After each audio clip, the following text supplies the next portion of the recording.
So I am Lorraine Watry, president of the National Watercolor Society, and I just would like to welcome you all here. We are really enjoying bringing these events to you in the Watercolor Watercoolers, and the committee has met, and we have quite a few interesting meetings and guests coming up. And so, as you may have noticed in the slideshow, Ken and Stephanie Goldman are going to be our guests for July, and they will be doing a gestural figural demo, and it may be drawing or it may be drawing and painting, and then some question and answer at the end of that. And we are continuing to organize and get the rest of those watercolor coolers set up for the end of this year.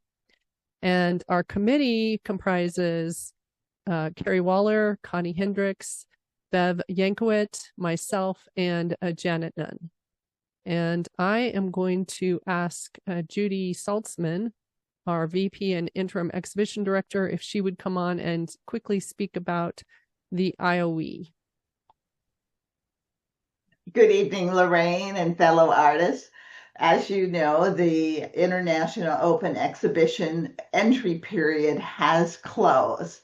Our three esteemed jurors, Ian Stewart, Bill Hook, and Michael Holter, certainly have their job going through all of the artwork and reviewing it, and entries came in from across the U.S. and across the globe, and really no easy task. Just so that you know, I'm looking for my date, I'm sorry. The acceptance list will be posted on the website on June 16th. And very excited to be able to share that with you then. A couple of other dates that I would just bring up is shipping, of course, of accepted artwork needs to get to Bartwood by July 16th. And we will be doing for those artists who would like to apply for signature, we're going to do a review on like how to put together your portfolio, and that will be recorded, but it will be a Zoom on Saturday, June 21st. So I invite you to come join us, ask your questions. That is set up for 8 a.m. Pacific time. And I hope I'll see you all in San Pedro for the reception and awards, which is on Saturday, October, excuse me for not having that right here, 11th. So that's in San Pedro, California. Hope I'll see you. Thank you. Yeah, and I kind of surprised Judy. She was not prepared. So I appreciate that, Judy. Thank you. And we do have our meet and greet the night before on the 10th. And we will have 3 demonstrations again this year. And so please watch your newsletter and emails for all of that information. All right. So I'm going to turn it over to Bev Yankowit, our education director, and she will get us going, and then we will get to visit with Carol. Good evening, everyone. It's my pleasure to introduce Carol Carter, our presenter this evening. Carol is an internationally recognized artist whose career has spanned more than 35 years. Carol has taught workshops for over 30 years, as well as in university. Her paintings have been in many national and international exhibitions, both juried and invitational. She has been featured in global publications, including International Artist Magazine, Art of Watercolor, Watercolor Artist, and La Aquarelle magazine. In 2012, she was an Air Fellow for the Everglades National Park. She is part of the Art in Embassies program, with art currently in the American Embassy in Montenegro. In 2019, she was also honored with Master Signature Member status of American Women Artists and Master Signature Member status for Heartland Art Club. She recently exhibited in Making Their Mark, American Women Artists at the Booth Western Art Museum. She is the recent recipient of 2020 Sunil Lifetime Achievement Award in Sunil Rajan, India. She has exhibited her work in Europe, China, Hong Kong, United Virgin Islands, Morocco, and throughout the United States. She has led many symposiums on how to make a living as an artist and marketing art as a career. She has frequently served as a juror in art exhibitions, both on national and on international levels. She is on the advisory board of the American Watercolor Weekly. And Carol will be doing a workshop online for National Watercolor Society, July the 12th and 13th. So keep an eye out for the dates when you can sign up for her workshop in July. So please welcome Carol Carter.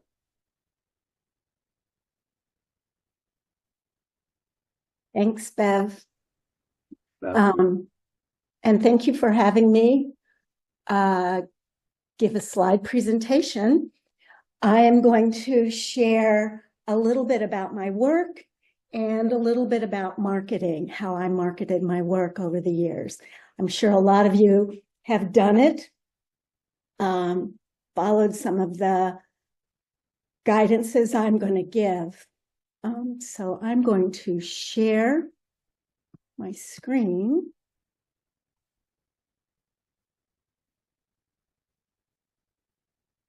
And start the slideshow.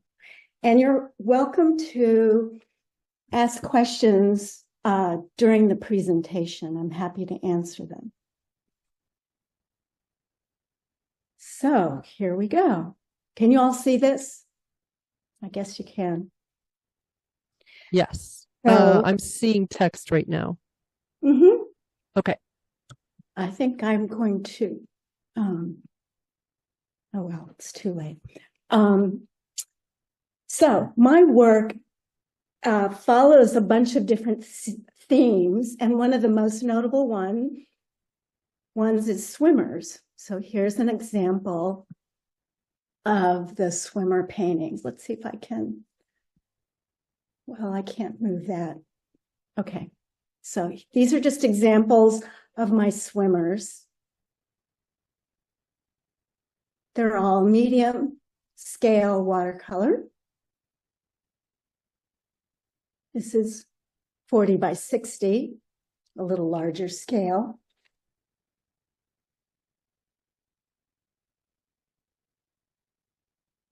I also do portraits.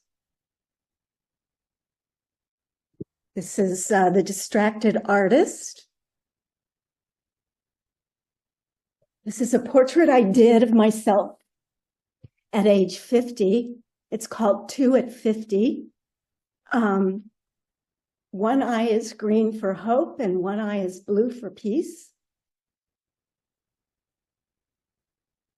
Another self-portrait. This portrait I did when I was 27.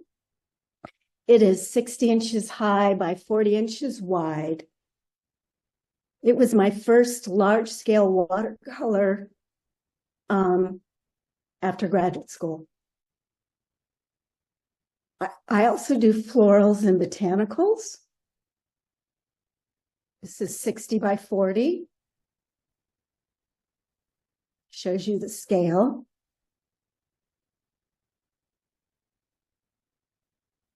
I utilize a lot of fresh color in my work. Coconuts. Another large-scale watercolor. Can be detailed or more abstract.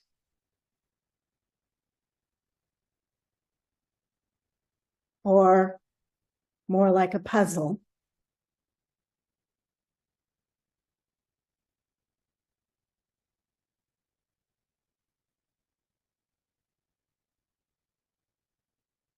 I like to paint animals, and the alligator is my spirit animal. since I grew up in Florida.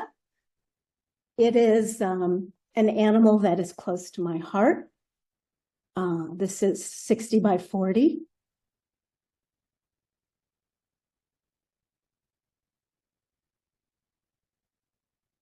I was the artist in residence for the Everglades in 2011. And I got to spend a month there studying all the ecology and environment and animals. And I got to learn a lot about alligators. In 2018, I did a series on horses. I'm not a horse person, but I grew to love the horse and paint the horse in a different way. Uh-oh. Okay. Why is this not going? Oh. Oh, there we go. So this is a quad of 4 horses done sort of like the cave drawing of a horse.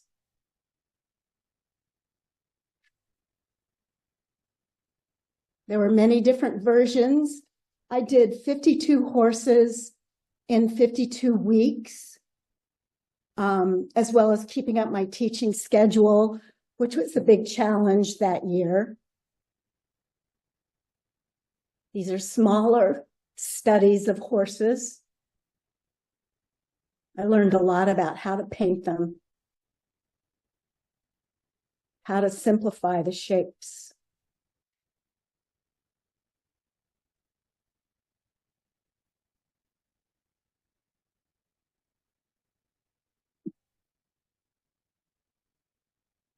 So, oops.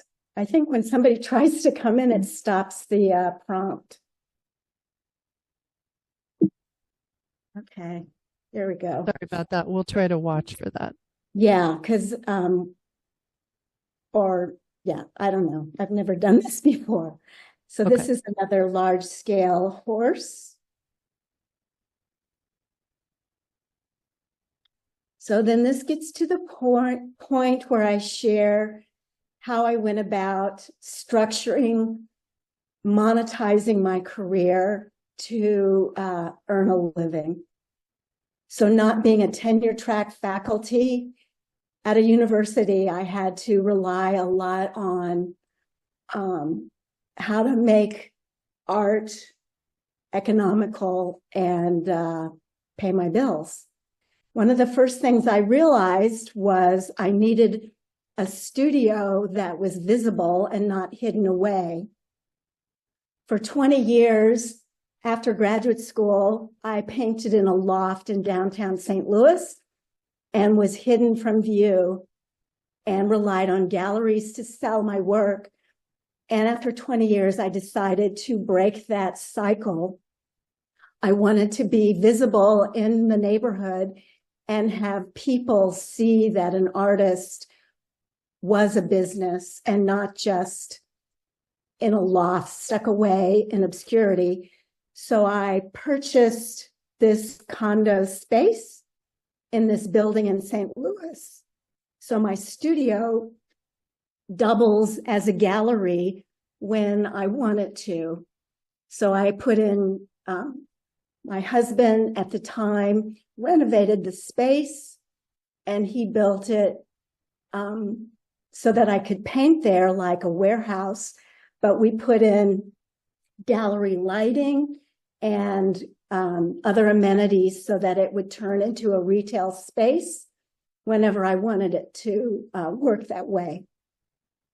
So I have openings here. This is what it looks like when I just work there. It's open, airy, it's street level, so people can watch me paint. I don't have hours, but I try to welcome in people as they feel like they want to come and visit. And basically, I rely on people to make an appointment with me somebody's in the waiting room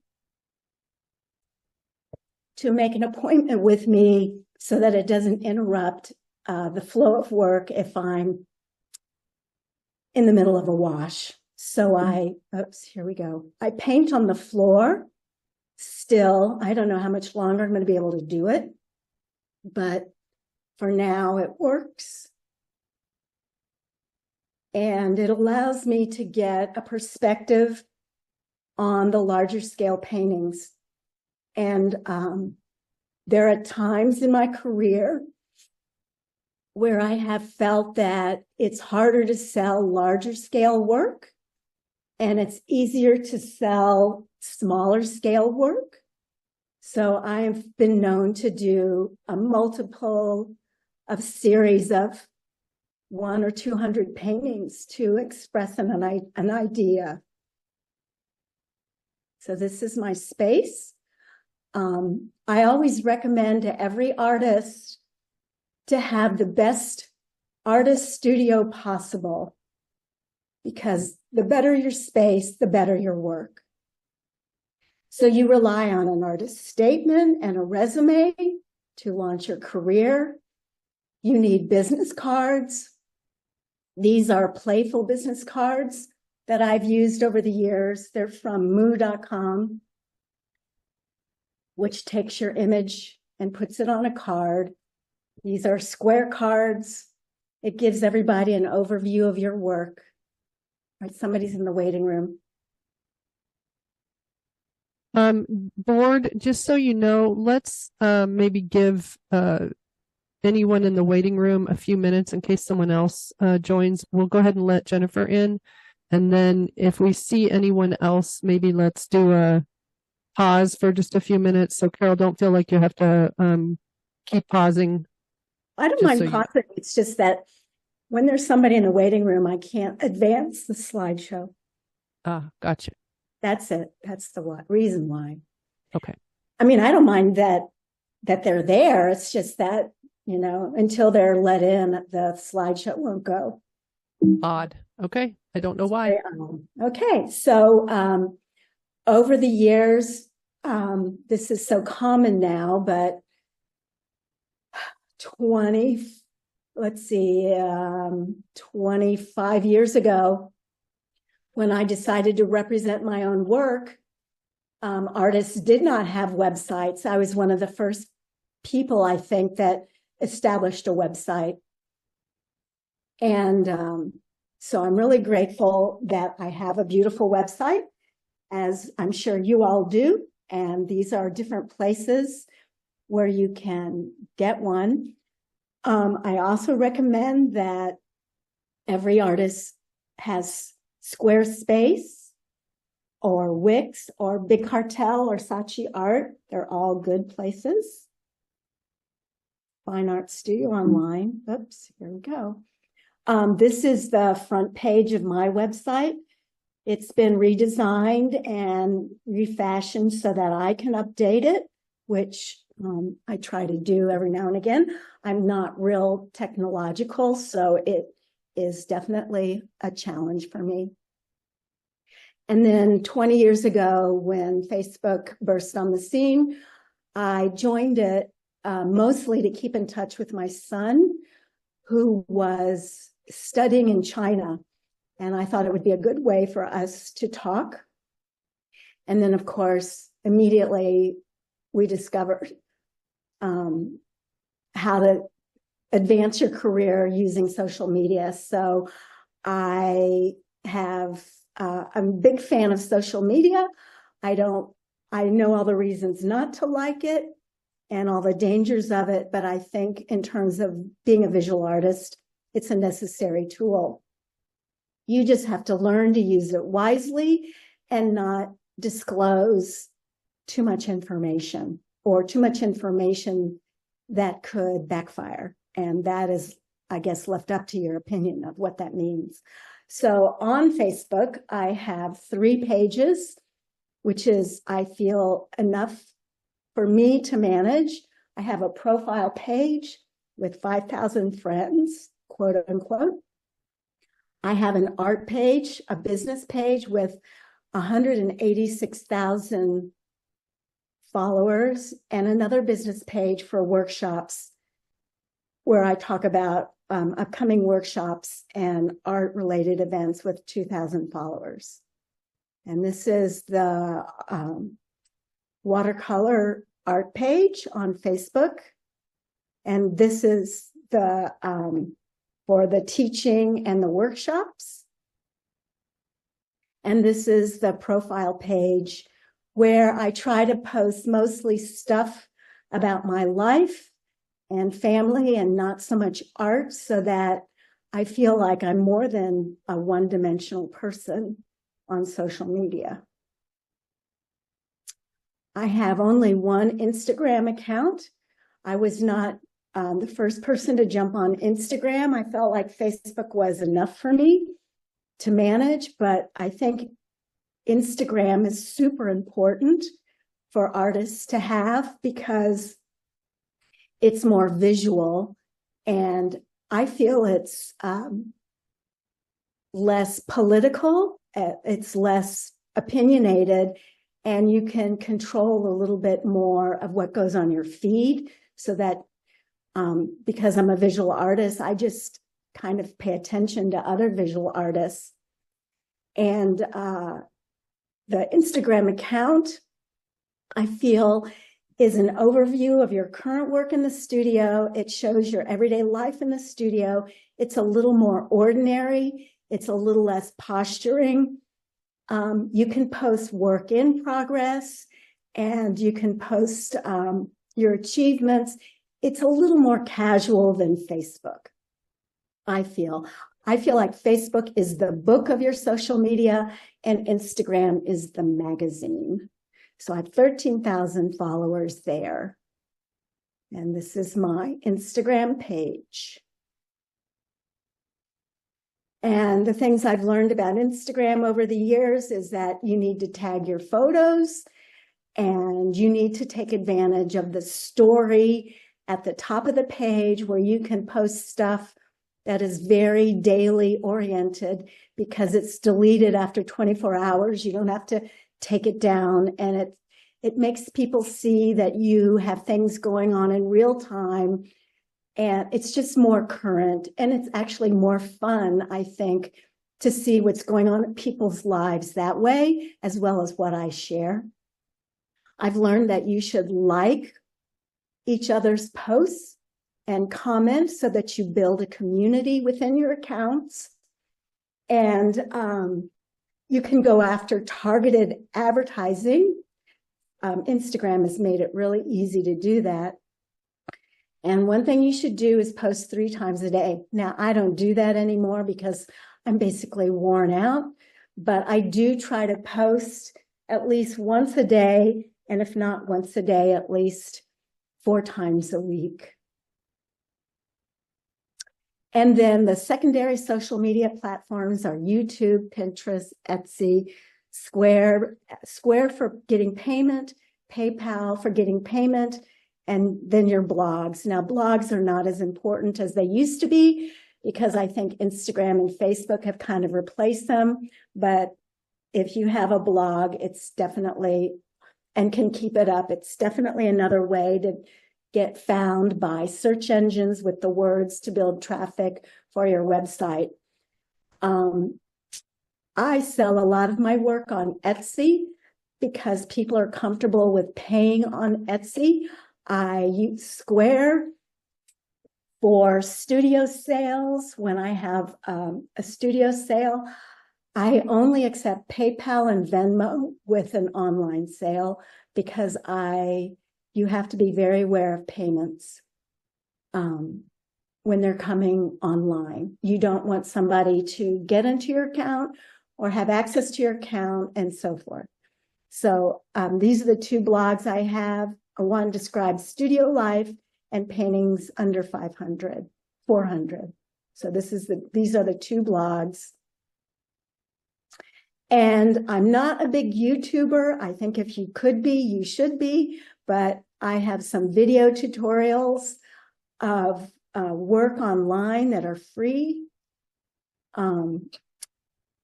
I think Email marketing is huge for building up your clientele basis. It's almost the most important marketing tool you have. I rely a lot on studio sales in my studio, open studios at the end of the year. So I send out email marketing to 2,000 people, mostly local, to drive in people to my openings.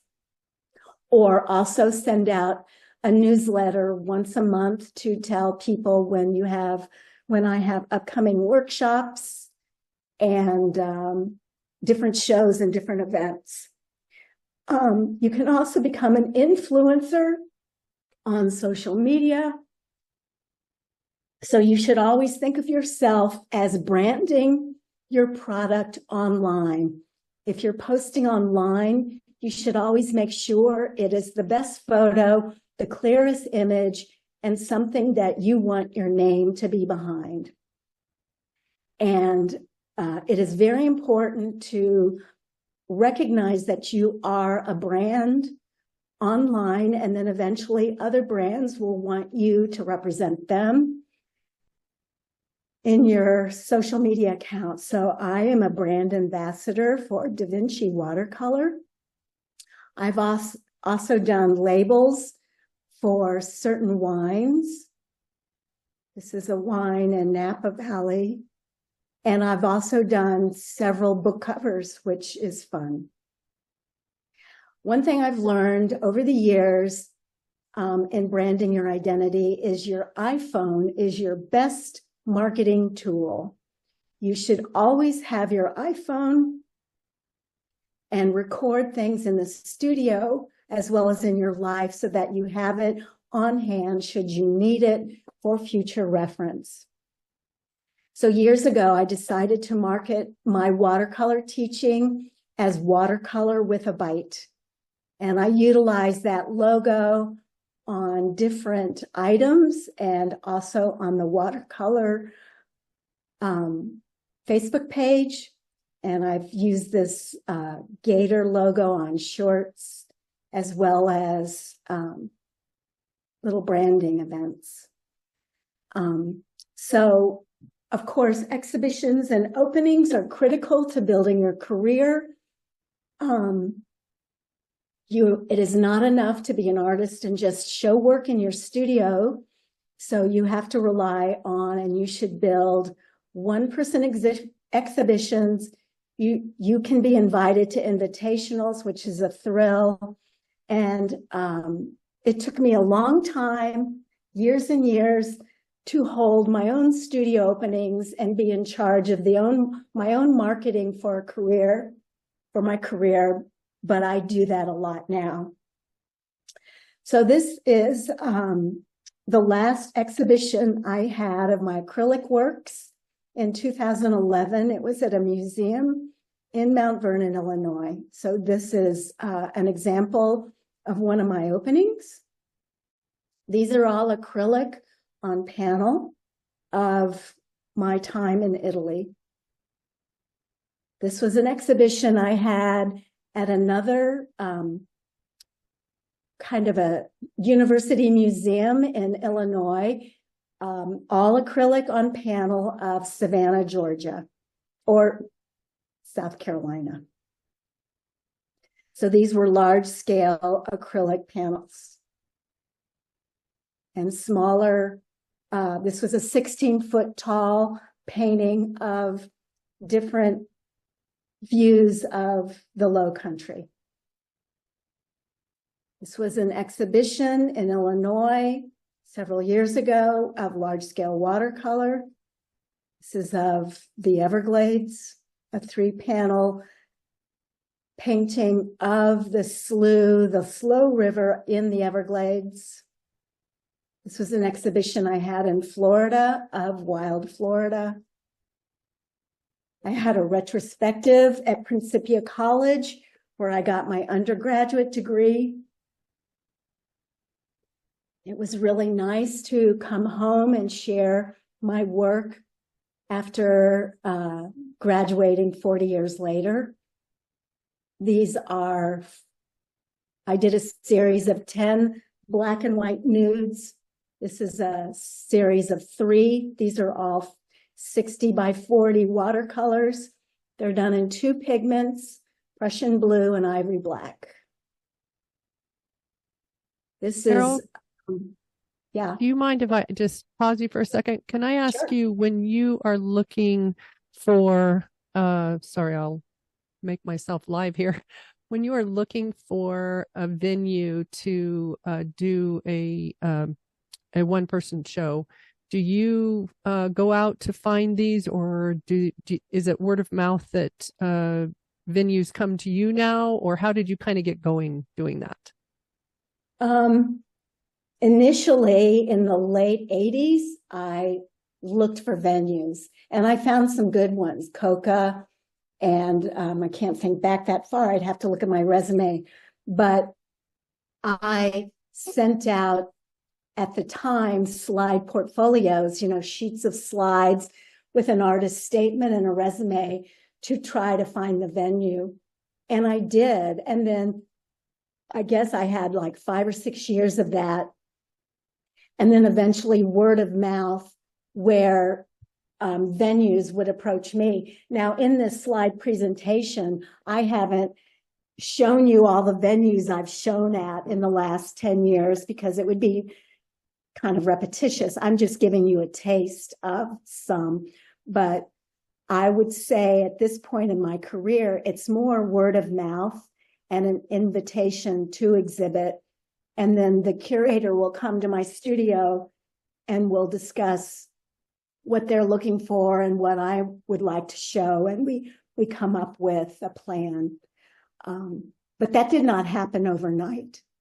But it did happen eventually. Great, Anyway, thank you. Yeah. So I would encourage everyone to be aggressive about that and don't take no for an answer. In other words, for every rejection, just keep applying more and more. Don't give up. So this is a 4-panel painting of watercolor of the elements: fire, earth, water, and air, which I thought was a big challenge to paint. This shows you the scale of some of the larger scale watercolor. When I do a painting, when I do an exhibition, I tried to design the space and not worry so much about the painting. So I tend to really minimize how precious I get with each painting and try to make it part of the whole so that each painting is just an element, not a feature, not a precious feature. Oops, let me go back.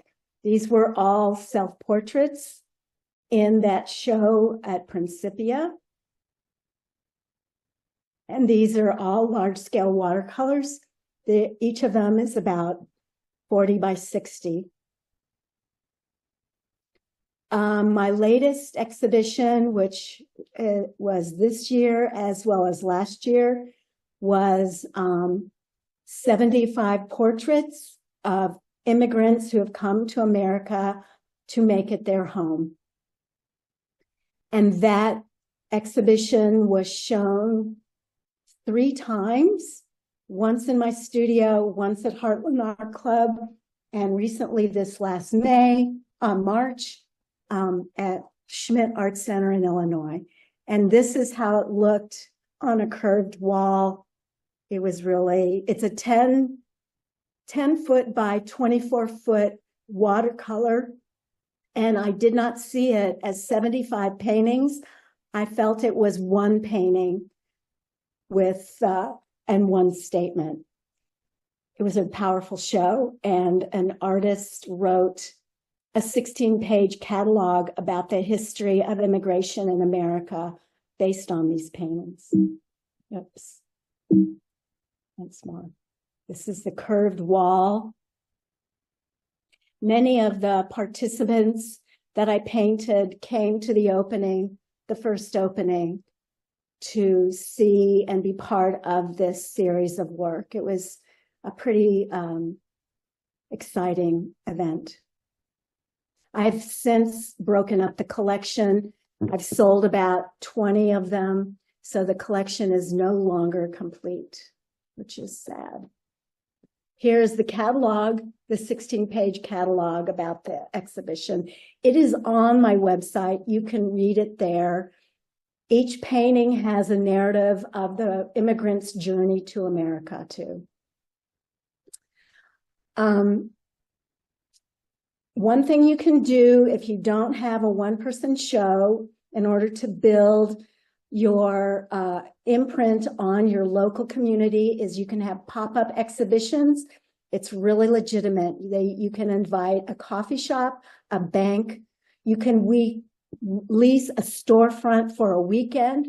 You can utilize your framer or airport terminals to display your work. And then you can send out email to market the exhibition, as well as have a little mini opening to welcome people and show off your latest work. And I've done this a lot.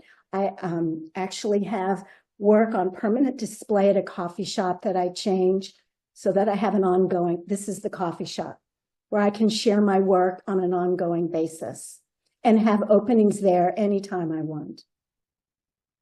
And this is the coffee shop. And I've had exhibitions at restaurants. This is, airports are really good places to show work because so many people see it.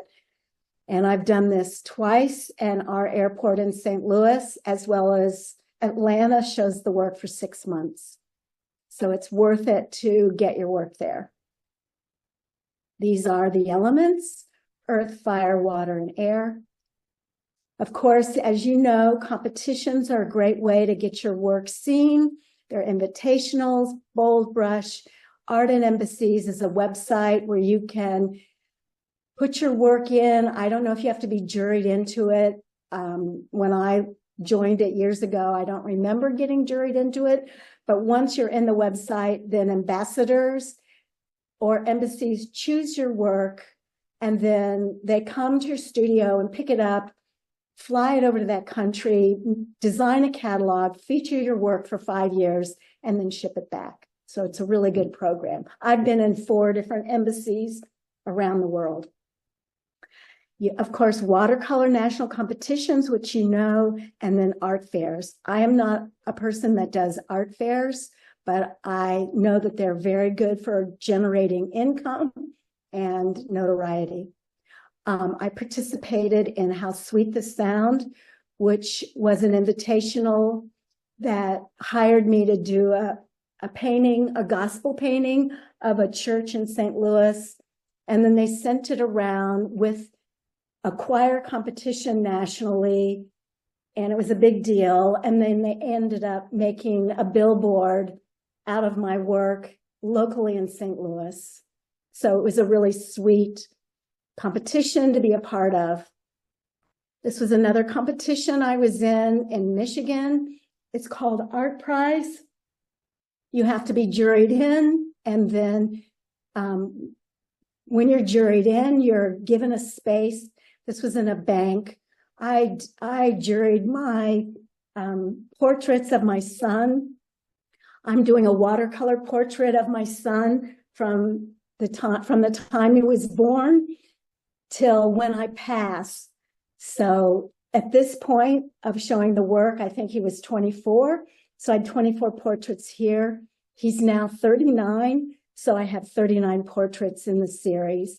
And each portrait is 30 by 40, and they're all watercolor, and they're all found on my website with a narrative of who he was at that age. It is the most dear series of work to my heart because it shows Evan growing up, it shows a child growing up, and it shows evolution in my work.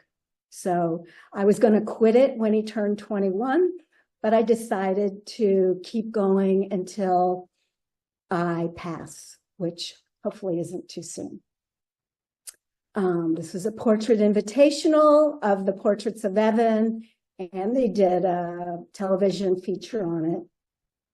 And this was a competition that I got into, and I was put on the cover, and it went national, and I was really excited to see my work on the cover of a national magazine.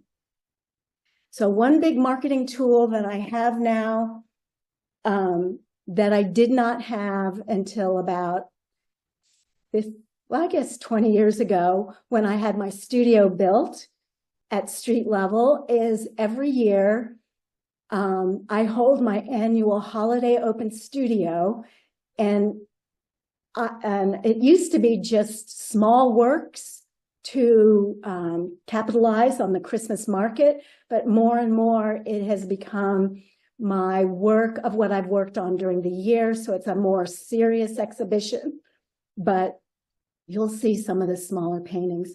So years ago, I did 100 painting of endangered animals. And this is what the installation looked like. This is a very popular exhibition, taught me a lot.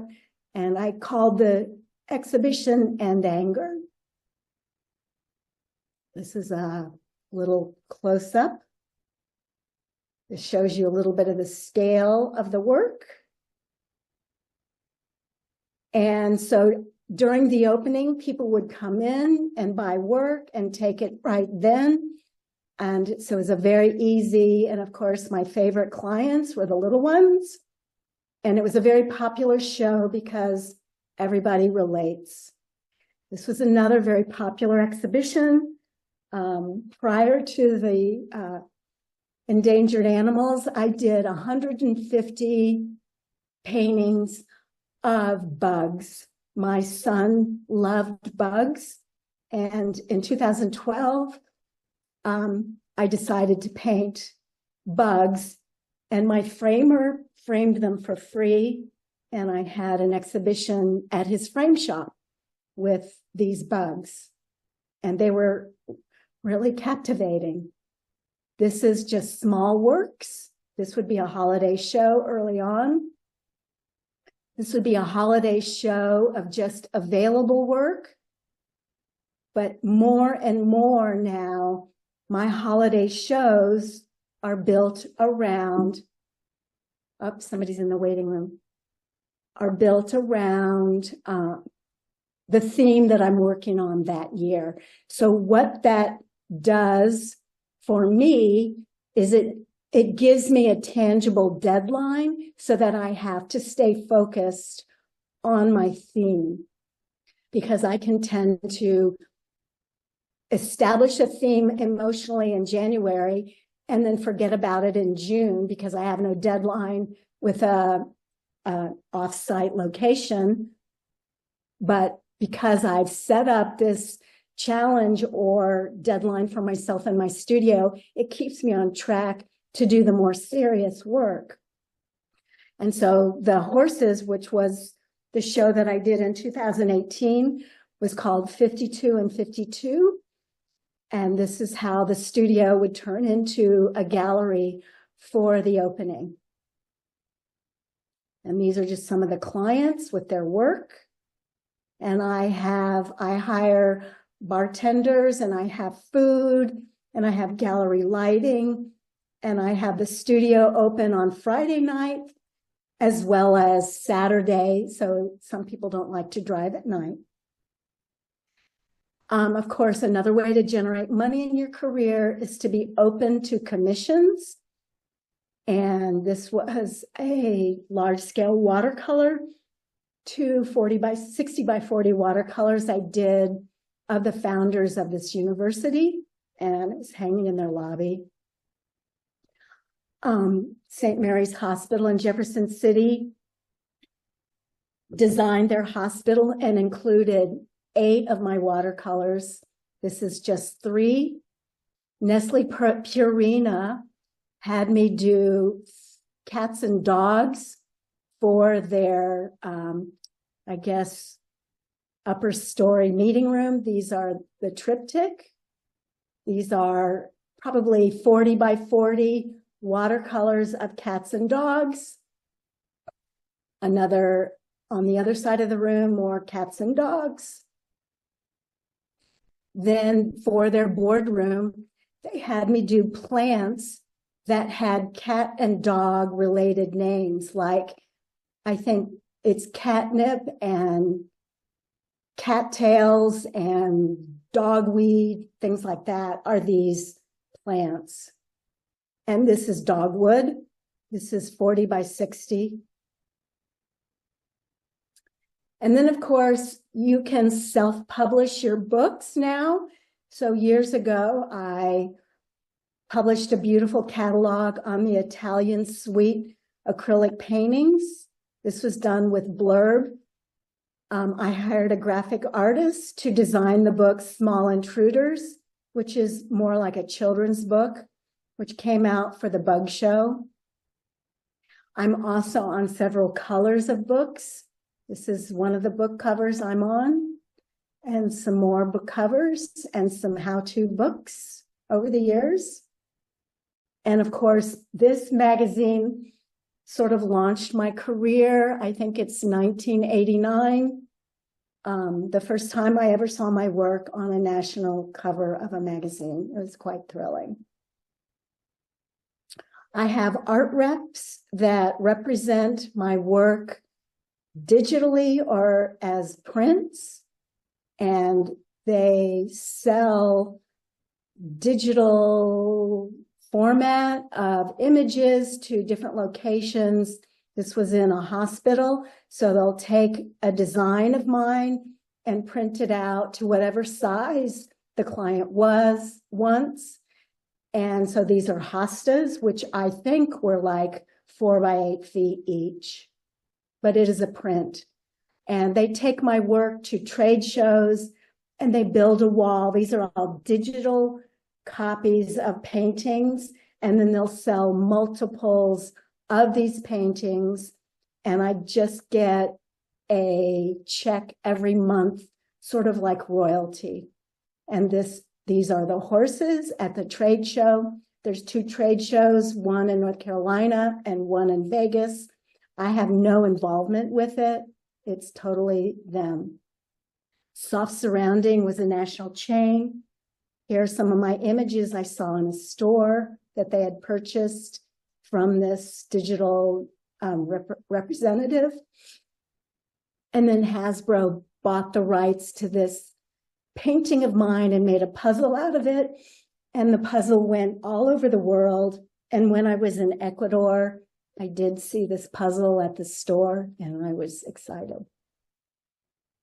So prints are a good way to generate income. Like I said, I have print representation by a rep.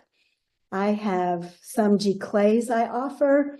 I also offer limited edition prints. And then the big box stores go through the print rep. So Crate and Barrel licensed my work for a few years back, about 10 years ago. And so these prints were in their stores nationally and internationally. And it was always exciting to walk into a Crate and Barrel. This is how they looked at the print rep, just stacks and stacks and stacks of prints that were going out, being shipped to the various Crate and Barrels all over the country. And of course, I only made a fraction of the cost, but it still was worth it because the name tag on each piece was me and a bio and my website.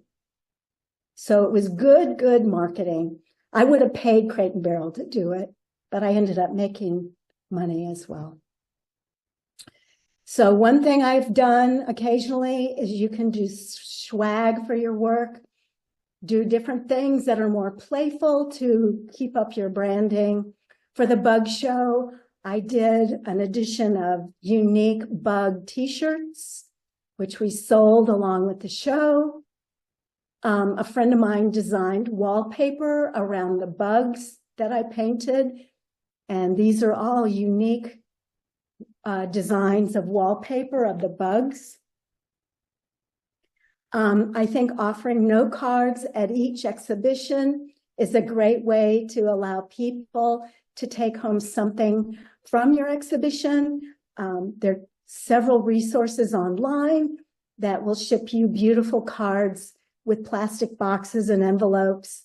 And it's just a nice way to feature your work and have everybody see your work with your information on the back so that they can get in touch with you should they want real art. These are swag things I do for teaching workshops. I put my rules of watercolor on t-shirts. People can buy the t-shirts. One year I offered temporary tattoos for an exhibition, and people could wear the tattoos of my art at the opening. That was fun. And then lapel pins when I teach, and stickers when I send out paintings that are sold. I've also done scarves for a fish exhibition.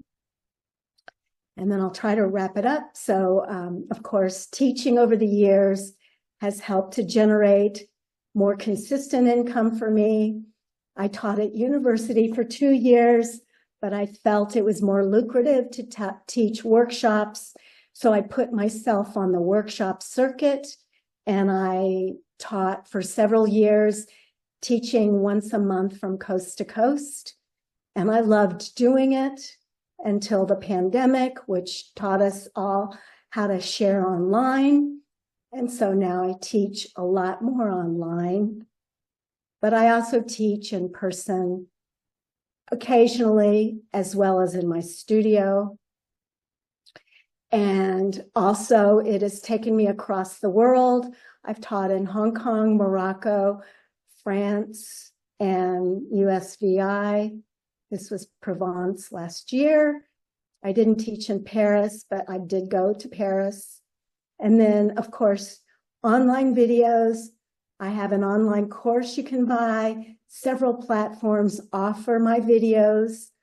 You can launch your online teaching on Gumroad. And then so this is my tutorial on Gumroad.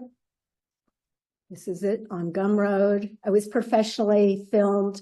And then you can also buy the CD of it. I don't think people use CDs anymore. And then this is the latest show that I'm working on. It's not totally done, but I thought I'd give you a taste. It's all about climate, and it is not going to be a despairing show, but it's not going to be a Pollyanna show. It's going to cut that fine edge of what we are doing and how we can change. This painting is called Handle with Care. This painting is called Mother Earth is Pissed. This is called Solar Powered. So to wrap it up, I say keep fresh with your work. Learn Photoshop. I wish I'd learned it.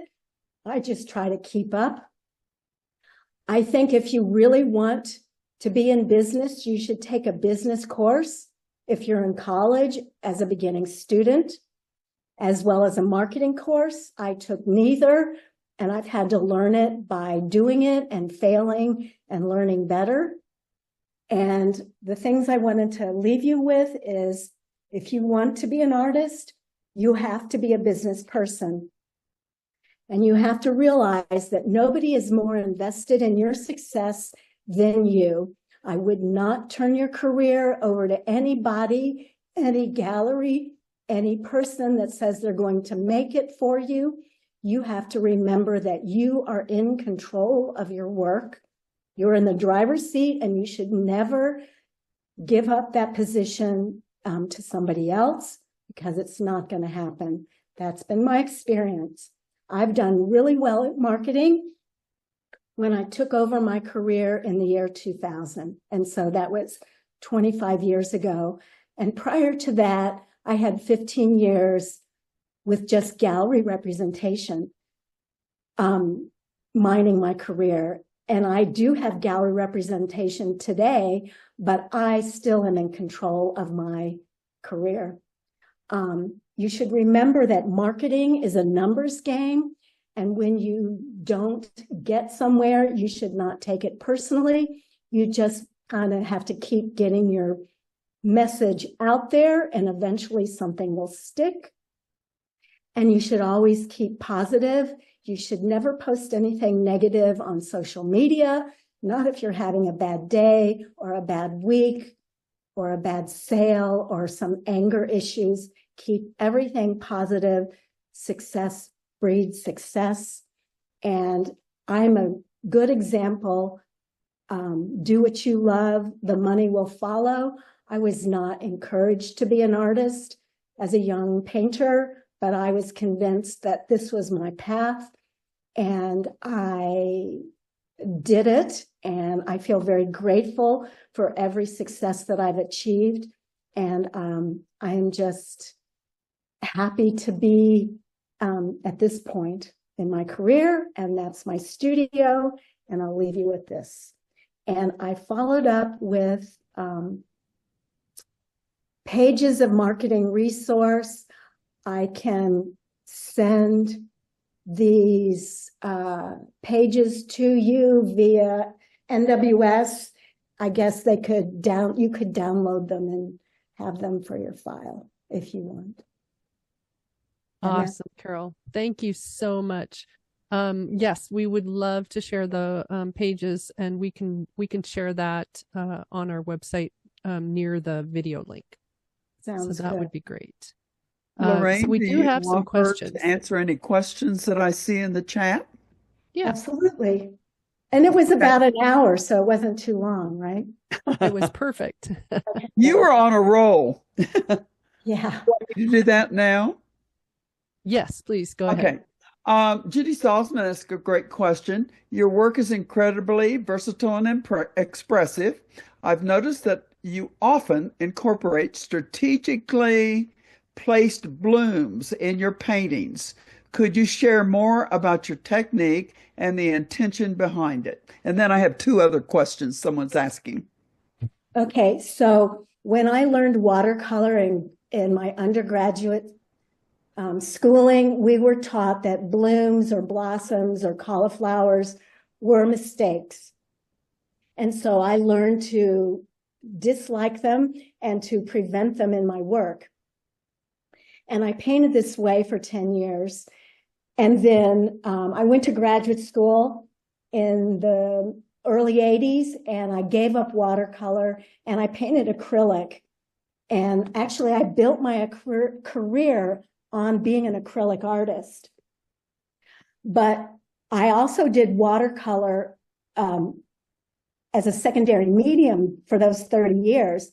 But because I was painting in acrylic, which was very opaque and very controlled and not watery, I wanted my watercolors to be the opposite of acrylic. So I started using watercolor in a very watery way so that it would be a total counterbalance to my acrylic paintings. And the water blossom became part of making it look watery, and I grew to love it. And it was sort of like pushing back against the rule that I had been taught by my undergraduate teaching. And I try to allow watercolor to do its own thing in my work so that the water blossoms happen where they want. And sometimes that is in an organic way, and sometimes they happen in the right way, and sometimes the water blossom is in the wrong location. And I tend to leave that so that people realize that I have some control over watercolor, but I often don't have control over it. I like that tension in my work. I like watercolor to have a bit of voice in my painting. I don't like to police every bit of watercolor to my will. I like it to have its own voice. And that's why I utilize the water blossom now. Wonderful. The second question by young, okay, oh wait. Well, I'll just ask the question because the name disappeared. I think it's Young Wong. It's Yang Anyway, Chen. oh, good. Okay. It says, beautiful large paintings. Could you share the ways you frame your paintings? Okay. My paintings are framed, mounted generally on an acid-free mat board. And I typically don't have a mat that big, 40 by 60, because that's really pricey. But sometimes they are. I mean, if a client buys it, then they are. And you have to use plexiglass when it's that large because the glass will bust the molding of the frame, the weight of the glass. Plus, you don't want to handle glass that big because it's a danger. It's a bodily danger if it would break. And you just use a very thick molding to hold it all together. Yeah, I mean, I don't do a lot of big work anymore because of the cost of framing. Framing has gone out of sight. So when I do a large painting now, I will just display it unframed, push penned on the wall with delicate push pins and linen tape backing so that the push pin hole doesn't go in the watercolor. And I'll sell the large scale painting unframed and then let the client buy the framing, because framing a 40 by 60 painting could be $1,000 to $1,500. I don't even know. I mean, a lot of the large work that you see that I just showed was from, let's say, 2018 or 2020. So I haven't framed anything really large in the last few years because I just don't want to pay that much money for a frame. And I have a lot of those frames in my studio. And what I do is I will design a new piece for an old frame, and then I will reframe it in an older frame just to show it on the wall. And then sell the work unframed, because I wouldn't sell a used frame like that to a client. Does that make Dr. sense? Chan, thanks you for your reply, your explanation. And everyone else that was asking questions said you were so thorough, you've answered everything. Oh, good. Great. I love it. Well, I see a few friends on here, and a few new people. So thanks for tuning in. Yeah, and we had some really nice comments. Patricia Guzman said, "Dear Carol, you've been a huge influence to me since I discovered your work years ago," and just lots of thank yous and very inspiring. And so, yeah, we really appreciate you coming on tonight, and we look forward to the workshop. Bev, do you want to mention Carol's workshop one more time? Yes, our workshop will be online, and it's July the 12th and the 13th. Perfect. And we will have all that information available on our website and in our newsletter coming up. So watch for that. And we hope you'll join us at the next Watercolor Watercooler. And just a big round of applause for Carol. Thank you very much. And we appreciate it. Thank you. All right. Thank you all. Bye. Bye.